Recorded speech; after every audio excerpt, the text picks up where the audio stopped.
Hello friends, तो हमारा आज का टॉपिक है ओम्स लॉ, जो कि मैंने 10th क्लास की एनसीईआरटी से ले रखा है, जो कि बोर्ड एग्ज़ाम के लिए बहुत इंपॉर्टेंट है।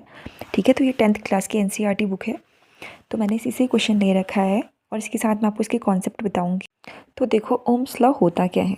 ठीक है, तो 1827 में जर्मन जो फिजिशियंस थे ओम, उन्होंने किसी धातु की तार में करंट और उसके शिरों के बीच विभवांतर में रिलेशन बताया था। ठीक है, इस एक परिपथ में धातु के तार के दो सिरों के बीच विभवांतर उसमें होने वाली विद्युत धारा के समानुपाती होता है, लेकिन हमारा टेम्परेचर इसमें कांस्टेंट रहना चाहिए।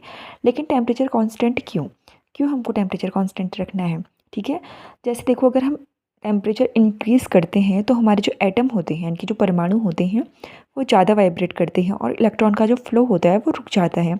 इससे क्या होगा, सर्किट में करंट कम फ्लो होगी। करंट कम फ्लो हो रही है, इसका मतलब क्या है कि रेजिस्टेंस हमारा बढ़ रखा है। ठीक है, और अगर हम ऐसी टेम्परेचर डिक्रीज़ करते हैं तो एटम कम वाइब्रेट करेंगे, इलेक्ट्रॉन का फ्लो उसमें अंदर आ जाएगा। ठीक है, तो इससे क्या होगा कि V और जो I है हमारे, वो प्रोपोर्शनल नहीं रह पाएंगे। लेकिन हमारा जो ओम्स लॉ है वो कहता है कि करंट और जो वोल्टेज होने चाहिए वो प्रोपोर्शनल होने चाहिए। That is V proportional to I। इसका मतलब हो गया V is equals to I R, जहाँ पे हमारा जो R है वो कांस्टेंट रहना चाहिए।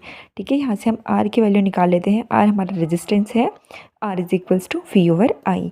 तो R की जो SI यूनिट है, यानी कि रेजिस्टेंस की जो SI यूनिट होती है, उसको बोलते हैं ओम्स। ठीक है, तो इसके लिए हमको एक ग्राफ बनाना बहुत ज़रूरी है। ठीक है, तो इसमें क्या होगा, दिख रहा है जैसे कि वोल्टेज इंक्रीज़ हो रहा है तो हमारा करंट इंक्रीज़ हो रही है। ठीक है, या करंट किस पे डिपेंड कर रही है, वोल्टेज पे डिपेंड कर रही है। ठीक है, ये दोनों का रिलेशन है। अब देखो कि एक कंडक्टर का जो रेजिस्टेंस है वो किन किन फैक्टर पे डिपेंड करता है। ठीक है, फर्स्ट है कि R प्रोपोर्शनल टू L, यानी कि तार की लेंथ जितनी बड़ी होगी, लंबी होगी, रेजिस्टेंस उतना ज़्यादा होगा।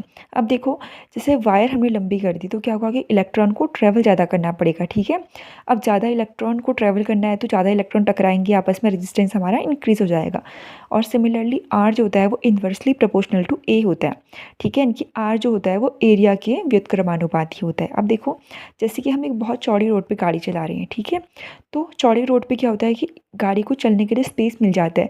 सिमिलरली अगर हमारा एरिया जो है वो बड़ा होगा तो इलेक्ट्रॉन को स्पेस मिल जाएगा ज़्यादा, तो रेजिस्टेंस हमारा कम हो जाएगा। अगर इसको एक साथ में लिखें तो R प्रोपोर्शनल होता है L ओवर A के।